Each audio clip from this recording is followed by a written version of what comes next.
Black Bartelmy was an evil, surly buccaneer who murdered his wife and children and went to sea with a band of pirates as nasty as he.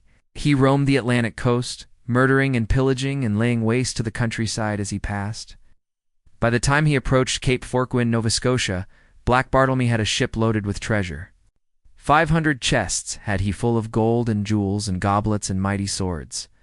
A thick fundy fog lay over the bay as the ship approached, and the treacherous fundy tide soon took hold of the evil man's ship. The crashing, churning waters of the Roaring Bull, that dangerous ledge of rocks near Cape Forchu, took the pirate's ship and smashed its hull. But Captain Bartelmy spotted land to the starboard side of the ship. He and his trusted mate Ben the Hook had the crew load up the escape boat with every treasure chest they could fit. Then the bold pirate had his first mate murder the other buccaneers, so they would not have to share the treasure with them. Ben the Hook crouched just out of sight in the rocking escape boat and slit. Each man stroked with his hook as the seaman bent to place his burden in the hold. Then Ben threw each body over the side of the ship into the churning waters below, so that the next pirate would not sense a trap when he came forward with his treasure. When the treasure was loaded into the boat, Bartelmy and Ben the Hook rowed into the calmer waters of the Cape. They searched for a place to bury their treasure. Finding a large cave, they piled each chest inside and then covered the entrance with rocks. As Ben the Hook rolled the last boulder into place, Bartelmy thrust a sword deep into his chest, twisting it with an evil laugh, and watched as his mate fell dead at his feet.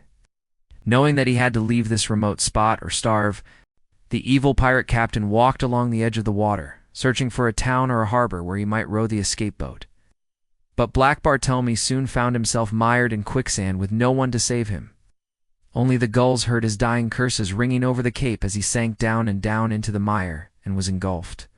One stormy night, soon after the pirate's death, the keeper of the local lighthouse saw a flare going up in the direction of the Roaring Bull, thinking it is a ship in trouble. The keeper called together a lifeboat crew and launched their boat into the icy waters, heading for the Roaring Bull. But as they approached the vessel in distress, they saw an ancient galleon with tattered sails. Its decks were piled high with treasure chests spilling over with gold. Astride the deck is a solitary man in black.